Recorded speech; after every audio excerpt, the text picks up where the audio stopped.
Hi, I'm Charlie, Stevie. We are Chilling with Popcorn. Welcome to another Bad Movie Monday. So today we watched a film. This is actually first for you, It is, yeah. And I've not watched It's this. older than me, this film. Yeah, it came out in December 1983 in Australia. Can't get an exact date for the UK, No. but it would have been 84. Yeah. And it's an Australian movie called BMX Bandits, released 83. Yeah. It's got a PG certificate. We watched it on Amazon Prime. And they've given it a 16 It plus. says 16, but if you start watching the film, it's got the old BBFC PG logo It has, at the start, which was nice to actually see. Directed by Brian Trenchard Smith, and it stars Nicole Kidman as Judy, Angelo D'Angelo as PJ, James Lugton as Goose. So Nicole Kidman, one name you'll recognise. Yeah. And it was done on a $1 million budget. It was. And that's all we could really find out. Yeah. As we really wanted to sit down and watch the film. I haven't seen this. Would have been in possibly the early 90s when it was on TV. I've never seen it because it's, it's older than me, so I've never seen it. So for me, you're looking over 35 years since I've watched it. Yeah. Easily over 35 years. Yeah. And I've said enough. What did you think? I actually thought it was quite a good film. It was a bit corny in places. That's written on the screen. Yeah, it was a bit predictable, a bit corny, a bit 80s like, but it was actually an alright film. You said that it's a bad thing. It's a bit 80s. It's a bit corny. I really enjoyed it. It's the 80s sort of the everyone's into BMXing. Let's focus on that. Yeah. And what do they do nowadays? Something big. They literally do it. It's a good movie. I really enjoyed it. I really it wasn't a good movie. It was alright. It was very innocent. It was very actually. sweet. Yeah, it was a sweet movie. There was no real kind of motives between the main. Between Judy, PJ, and Goose. There's one scene. There's one scene, but that's it. It's not like there's a hot girl. Should we bang her? No, but they got the ages. I know they sexualise younger people these days. Do, yeah. But this is really very innocent. It is very innocent. And it was nice to actually watch something. Yeah. But I suppose it got the 16 rating because of in the 80s, the likes of the A-Team and everything like that. Yeah. You could literally have big shotguns in movies and for children and nobody batted an eyelid, but you don't use swearing. No, you it's kind of interesting. That is. There's a lot of gun violence, wasn't there? Yeah, but you don't actually see them. You see one shot. You see one shot. At the start. Not even aimed at someone. No, it's just aimed into the air. But it's just to say we got these. We could use these. Bang. But that's all it. But they hint at it. Throughout the film, but that's only one bit of quote unquote gun violence. Probably why I got the 16 and the Amazon rating. But it's kind of funny, like you said. He used the word. One of the bad guys used the word poo rather than what would use that. But that was kind of like we don't do swearing in these kind of movies, but we do show. But that's kind of it's of the time. But it is. Yeah. The whole plot around walkie-talkies. Yes. So that, and they find it, so they're looking for stuff so they can get a BMX track. Yeah, and I thought it was so innocent. I think they're looking for oysters or mussels. Yeah, mussels. And they find the walkie-talkies, which nowadays it would have been fine. It would be in the iPhone they found. But the fact that it's Australian, I thought it was really interesting because you got the weather for the whole BMXing and the whole shots of them on BMXs. Yeah, and then when it's like something really bad, it's like peeing down rain. Yeah. But it was actually the weather in New South Wales. Was it Manly? It was shot. Manly, New South Wales. So it works. Yeah. It did. And now, if you look at it, this is pre-Crocodile Dundee, which was 86. Yeah. So, and it was after Mad Max 2 or Mad Max Road Warrior, and before Mad Max Beyond Thunderdome. Yeah. So you've got the Mad Max. So this is kind of like a little bit of a mini Aussie thing. Yeah. That was going on. Yeah. Which, I gotta admit, for what it is, I mean, it's not. I wonder whether they dubbed it for the US its audience like they did with Mad Max. The first Mad Max film. Mad Max. If you've got the Mad Max on Blu-ray, the first one, look for the original Aussie audio because there's an actual It's better in Aussie audio. Yeah, isn't it? It has. It's the original audio. Yeah, it's better. Quick one off the side is if you don't know the story, they dubbed it because they didn't think that Americans would understand it, so they dubbed Mad Max. Yeah. So you can actually, if you've got the Blu-ray, at least in the UK, you can find the original audio, which is a lot better. But back to the movie, which was... What else have we got on here? Reading from notes, as always. Used to have driving with masks on. Driving with masks on, that way if you want to have a stunt performer and you can actually hide behind the mask. Yeah. And I remember in the 80s, because BMX was big at this time. Yeah. And it's like everyone wanted a BMX and they actually have that, which also fits into the breakdance movies that we're doing. Yeah. Low budget movies that were cashing in on fads that would... Yeah. Which was just nice. It was nice, yeah. But it was... Yeah. It was a very innocent movie. It was, yeah. What else we got? They don't make movies like this. They don't make movies like this anymore. They don't actually. No, I haven't seen. Yeah, like a wholesome family movie, isn't it? It is, it's, really. Yeah. You don't have to worry about. I mean, even it's. There's no. There's no like trying to make the kids want to be grown up like, and it's just sort of like it was very innocent, just trying to.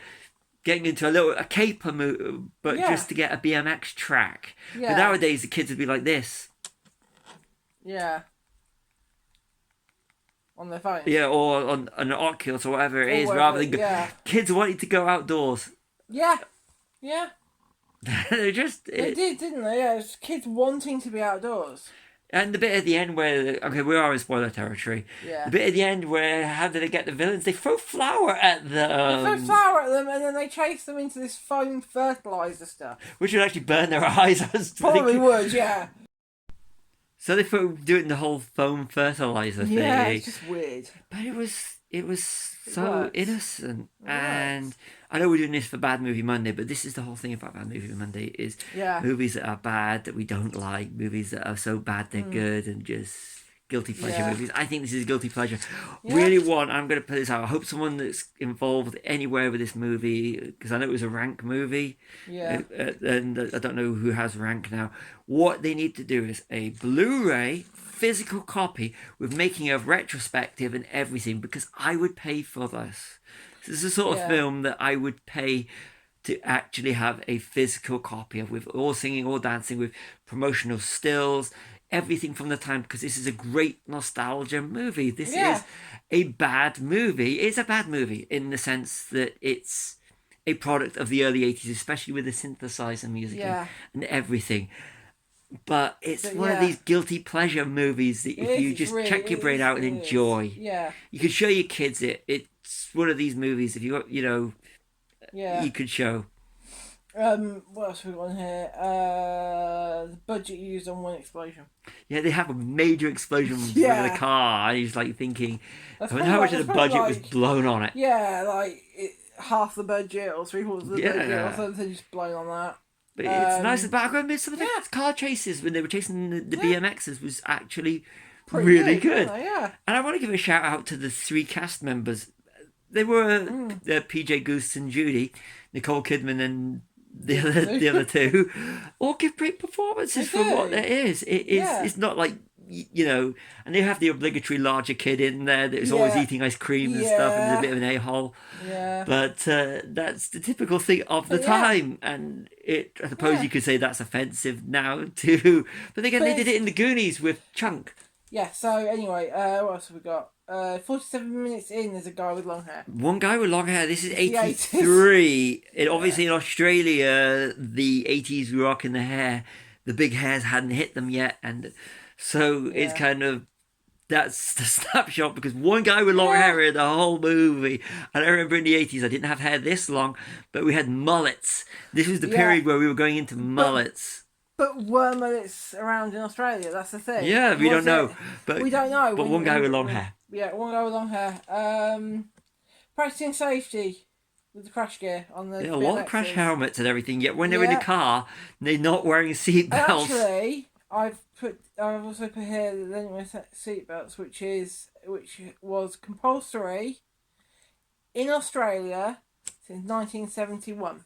So they were breaking the law on that part when they're in the cars with the chases, but they still wore all the crash helmets, keeping the kids safe. You adults, doesn't matter. The kids, keep them safe. And even though the Aussies have been doing it since 71. Yeah, I know, yeah.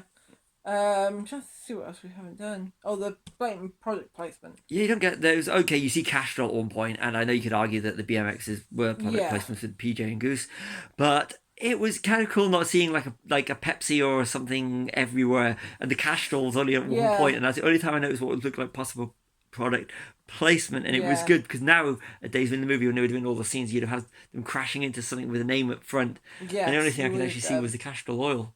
So that was nice to actually see a film where it's not blatant.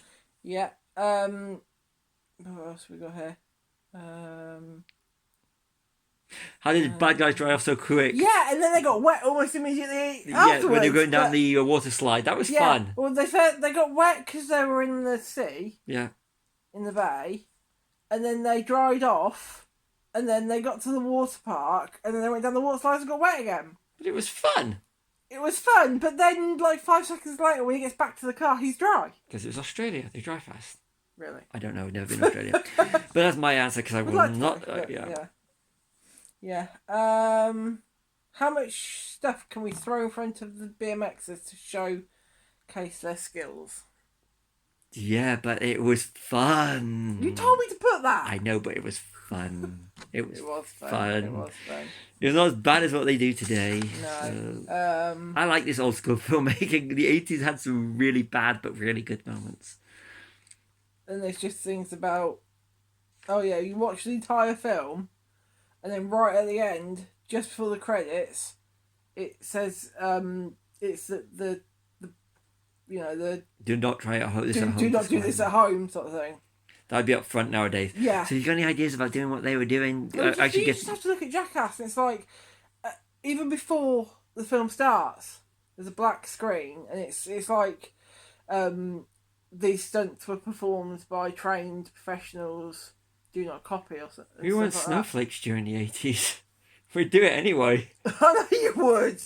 I'd probably explain a bit of brain damage. Probably.